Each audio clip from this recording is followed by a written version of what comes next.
안녕하세요. 반갑습니다. 오늘은 곧 다가올 아기 예수의 탄생을 기념하며 특별히 하나님께 보내는 편지를 준비해 보았습니다. 수신, 사랑과 평화의 왕이신 나의 하나님께. 하나님 안녕하세요. 늘 저와 함께 계시기에 한 번도 편지를 써야지 생각해 본 적이 없는데요. 오늘만은 하나님께 편지를 써보고 싶은 마음이 들었어요. 하나님, 제가 하나님을 몰랐을 때 저는 누구보다 행복하게 잘 살고 싶었지만 누구보다 잘 못 사는 사람이었어요. 저를 둘러싼 사람들은 각자마다 행복의 길을 알려주었어요. 누군가는 공부를 잘하면 된다고 했고, 누군가는 인간관계를 잘 만들면 된다고 했고, 또 누군가는 여자는 시집만 잘 가면 된다고 했죠. 모든 사람의 말이 맞다는 것을 저도 알고 있었지만 저에게는 행복하게 잘 사는 일이 이 세상에서 가장 어려운 일 같았어요.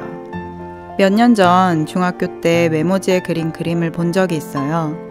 높은 산에 올라서서 한 여자아이가 하늘을 향해 무언가를 외치고 있었죠. 그 말풍선에는 나의 영원한 사랑은 어디에 있나요? 라고 적혀 있었죠. 사실 이 질문이 제 인생에서 가장 중요한 질문이었던 것 같아요.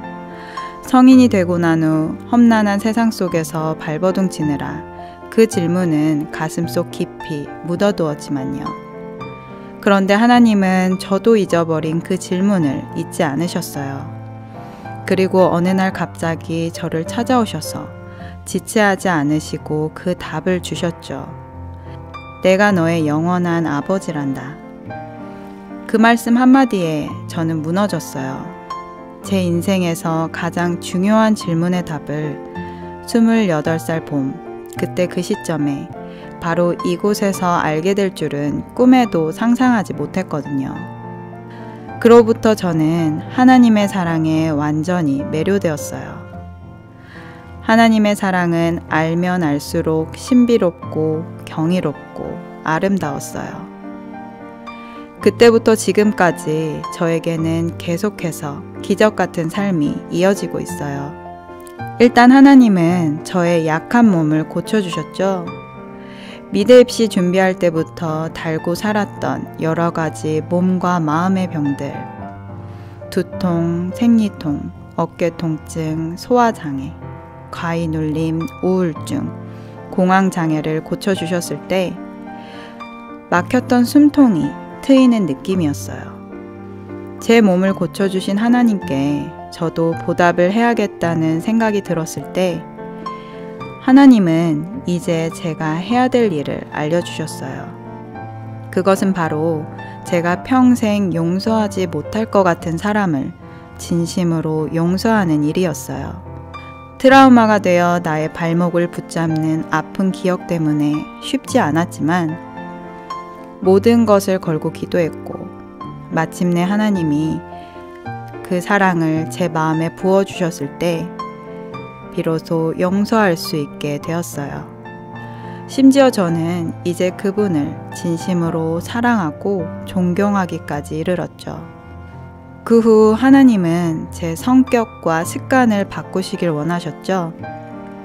사람과의 관계에서 두려움이 많고 예민해서 상처도 많이 받지만 반대로 지나친 자기 방어를 하느라 남에게 상처도 많이 줬던 저였는데 지금은 사람 자체가 좋아지고 가끔은 제가 봐도 미련해 보일 정도로 무던한 성격이 되었어요.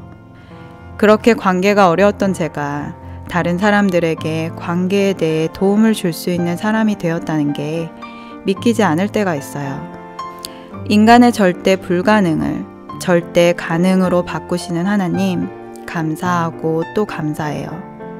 마지막으로 하나님, 돈의 노예로 살아왔던 저를 구원해 주셔서 정말 감사해요. 대부분의 사람들이 그렇지만 저도 돈을 참 좋아했고 잡히지도 않는 돈을 열심히 따라다녔죠. 그런데 이제는 알아요. 사람은 돈을 벌기 위해 사는 것이 아니라 돈을 쓰기 위해 살아야 한다는 것을요. 처음엔 목사님의 이 말씀이 전혀 이해가 되지 않았어요. 번 돈이 없는데 어떻게 쓴다는 것일까 싶었죠. 그런데 내 마음에 하나님의 사랑이 임하자 내가 하나님의 말씀 안에서 정직하고 성실하게 살면 만물의 주인이신 하나님께서 의식주와 돈의 문제는 해결해 주신다는 믿음이 생겼어요. 실제로 나 혼자의 힘으로 열심히 살아보려고 할 때는 늘 카드값에 시달리고 어디로 새는지도 모르게 돈이 새어나갔었는데 내 마음이 이제 돈에서 벗어나 하나님께 집중하니 생각지도 못한 곳에서 돈이 채워지는 경험을 하고 있어요. 사람의 지혜로는 하나님을 절대 따라갈 수 없는데 왜 그렇게 아등바등하며 살았나 싶어요. 또한 제가 돈을 쓰는 기준도 완전히 바뀌었죠. 전에는 나름대로의 계획 안에서 돈을 쓰려고 노력은 했지만 기분 좋을 때는 좋아서 지르고 나쁠 때는 나빠서 지르는 식의 감정적 소비를 많이 했었어요. 그런데 지금은 내 감정과는 전혀 상관없이 이 돈을 쓰는 것이 지금 하나님 보시기에 아름다운가를 먼저 생각하게 되고 성령의 인도하심 따라 돈을 쓰게 되니 돈을 쓸 때마다 감사가 나와요. 그러고 보니 만약 제가 하나님을 모르고 결혼했다면 가진 것도 없으면서 욕심만 많은 저이기에 돈 때문에 남편과 무지하게 싸웠을 것 같아요. 그런데 지금은 싸울 일이 전혀 없으니까 그것 또한 감사한 일이네요. 이렇듯 하나님은 제 육체와 마음과 삶을 통째로 구원해 주신 감사하신 나의 하나님이세요. 하나님과 함께한 시간 7년. 그동안 너무나 부족하고 때론 시험에 들어 하나님과 목사님의 사랑을 의심했던 저를 끝까지 놓지 않으시고 일으켜 주시고 기다려 주신 그 사랑 정말 감사해요.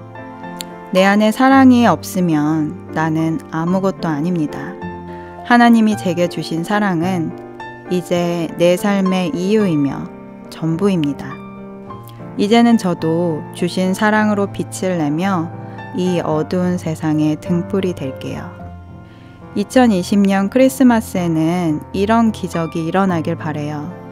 사랑으로 빛을 내는 모든 사람들이 더욱 뜨겁고 더욱 찬란하게 세상에서 빛을 발하게 하시고 그 빛을 받는 모든 사람들이 사랑과 평화의 왕이신 예수가 그리스도임을 알게 하여 주세요. 당신을 아는 것이 세상에서 가장 큰 기적이며 축복입니다. 사랑합니다. 나의 하나님. 메리 크리스마스. 2020년 12월 16일 정수진 드림.